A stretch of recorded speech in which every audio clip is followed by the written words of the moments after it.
જેટલો બનાવો એટલો ઓછો જ પડે. તો આજે આપણે એકદમ નવા જ પ્રકારનો સંભારો બનાવવાના છીએ. તમને એવું થતું હશે સંભારો કેમ વારે વારે દેખાડે છે, પણ હું જે સંભારો ઘરે બનાવું છું ને તો મને એવું થાય કે ચલો ને એ રીત હું તમારી સાથે પણ શેર કરું. કારણ કે હવે ઘણીવાર એવું થતું હોય, શાકના પ્રોબ્લેમને એવું થતું હોય ત્યારે તમે બનાવશો તો તમને શાકની પણ જરૂર નહીં પડે, અને જમવાની સાથે બનાવશો તો જમવામાં એમ કહેવાય ને કે એનો સ્વાદ એકદમ અનેક ગણો વધી જશે. તો અહીંયા આપણે કાચા પપૈયાનો સંભારો બનાવવાના છીએ. તો ઘણીવાર કેવું થતું હોય, પપૈયામાં કાચું પપૈયું હોય એ તમને કડવું લાગતું હોય, તો આપણે એ રીતે સંભારો નથી ખાતા. પણ આજે હું તમને એવી રીત દેખાડીશ ને કે બિલકુલ કડવો નહીં લાગે અને ટેસ્ટમાં તો એકદમ બેસ્ટ બનશે આ સંભારો. તો એના માટે મેં એક પપૈયું લીધેલું છે. એને એકદમ સરસ રીતે ધોઈ લૂછી પછી જો આ રીતે વચ્ચે ભાગ કરી આ રીતે બી કાઢી દેવાના છે બરાબર, અને એની છાલ છે ને એ ઉતારી દેવાની. બહારના સંભારો ઘણીવાર આવતો હોય ને આપણે ગાંઠિયાનો કે એની સાથે, તો છાલવાળો આવતો હોય એટલે આપણને કડવો લાગતો હોય છે ઘણીવાર. પણ આ રીતે કરશો ને તો બિલકુલ કડવો નથી બનવાનો અને એકદમ મસ્ત બનવાનો છે. તમે લોકો ના બનાવતા હોય તો એકવાર જરૂરથી બનાવજો. કારણ કે હું જ્યારે પણ બનાવું છું ને ત્યારે આમ કહેવાય ને ઓછું જ પડે એવું લાગે, કારણ કે બધાને એટલો ભાવે છે. તો પપૈયાને આ રીતે એકદમ છીણી દેવાનું છે, એટલે કે ખમણી દેવાનું છે. તો અહીંયા મેં અડધું પપૈયું લીધેલું છે, કારણ કે આપણે વધારે અહીંયા પપૈયાનો યુઝ કરવાના છે એટલા માટે.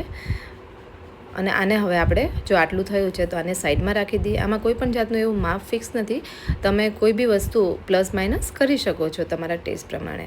તો અહીંયા મેં થોડું વધારે લીધેલું છે પપૈયું, અને એનાથી અડધું એટલે કે 1 નંગ જેટલું ગાજર લીધેલું છે, થોડું ઓછું એનાથી. અને એની સાથે અહીંયા કાચી કેરી લીધેલી છે, કારણ કે સિઝન હોય ત્યારે હું કેરી તો બધી વસ્તુમાં અવારનવાર યુઝ કરતી જ હોઉં છું, કારણ કે એનો ટેસ્ટ સરસ આવતો હોય છે. તો કોઈ બી સિઝનમાં સિઝનની વસ્તુ ખાઈ લેવી. તો અહીંયા મેં તોતાપુરી કેરી લીધેલી છે, કારણ કે એ થોડી કહેવાય ને ખાટી મીઠી જેવી હોય છે, એકદમ ખાટી નથી હોતી. એટલે એ મેં નાનું નંગ હતું એમાં મેં અડધી આ રીતે છીણી દીધેલી છે. એટલે અહીંયા તમે પ્લસ માઇનસ એ પણ કરી શકો છો.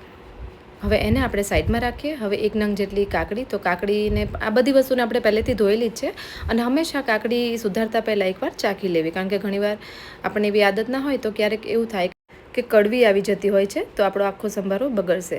એટલા માટે ખાસ ચાખીને નાખવી. તો આ રીતે એના પીસ કરી દીધેલા છે.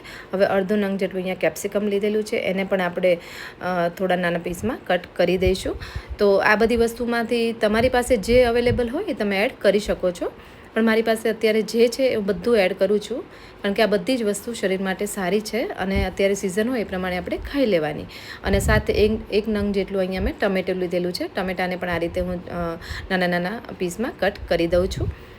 તો હવે એને પણ આપણે સાઈડમાં રાખી દઈએ. તો બધી વસ્તુ અહીંયા કટ કરીને રાખી દીધેલી છે. તો હવે આપણે એને ફટાફટથી વઘારી દઈએ. વઘારવામાં બિલકુલ ટાઈમ નથી લાગતો આનો.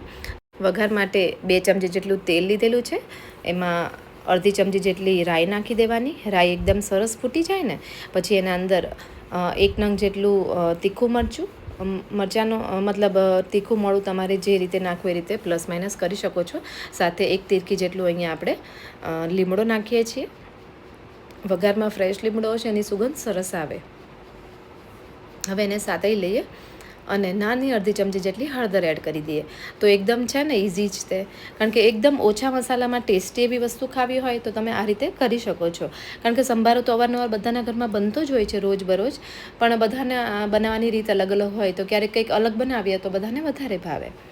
તો એ સતળાઈ જાય ને એટલે તરત જ એના અંદર આપણે જે પપૈયું રાખ્યું છે એ છીણીને અને સાથે કાકડી અને કેપ્સિકમને એડ કરી દઈએ અને એકવાર હલાવી દઈએ. કારણ કે આને થોડો ચડાવવા દેવાનો છે, એટલે પપૈયું બિલકુલ કાચું નથી લાગવાનું આના અંદર, એટલે થોડું ચડે ને ત્યાં સુધી આપણે થવા દઈશું. અને કેપ્સિકમ અને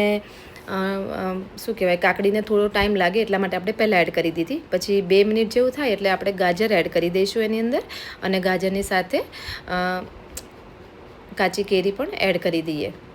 આમાં મીઠું અત્યારે નથી નાખવાનું, કારણ કે આવી નાની નાની વાતનું તમે ધ્યાન રાખશો ને તો એકદમ સરસ મજાનો ટેસ્ટી એવો અને બિલકુલ પાણી ના રહે એવો, કડવો ના લાગે એવો સંભારો બનશે. એટલા માટે તમારે આ રીતે કરવાનું રહેશે. તો હવે આપણે એકવાર મિક્સ કરી દઈએ, અને જો મિક્સ કરીને થોડી વાર માટે થવા દઈએ. હવે થોડો ચડી ગયો એવું લાગે છે, અહીંયા કાચો પાકો હોય છે, એકદમ ચડવા નથી દેવાનો. અને હવે લાસ્ટમાં એના અંદર મીઠું એડ કરી દઈશું. અને અહીંયા આપણે થોડી ખટાશ ને બધી વસ્તુને બેલેન્સ કરવા માટે અડધી ચમચી ખાંડ એડ કરી છે અને એક ટમેટું સુધારીને. હવે જો તમે અહીંયા ખાંડને સ્કીપ કરવા માંગતા હોય તો કરી શકો છો, પણ ટેસ્ટમાં એકદમ મસ્ત લાગશે કારણ કે આમાં થોડી ખટાશ પણ એડ કરેલી છે, સાથે પપૈયાનો ટેસ્ટ પણ એવો આવશે. તો એમાં ખાંડ નાખશો ને તો વધારે ટેસ્ટી લાગતો હોય છે. હવે એને મિક્સ કરી દેવાનું અને તમે જુઓ બિલકુલ અંદર પાણી નથી રહ્યું. એકદમ સરસ મજાનો બન્યો છે અને સાવ સોફ્ટય નથી, એ સરસ થયો છે. હવે ગેસની ફ્લેમ બંધ કરી ઉપરથી કોથમીર નાખી દેવાની. તો એકદમ સરસ મજાનો, શાકની પણ જરૂર ના પડે એવો સંભારો બનીને રેડી થઈ ગયો છે.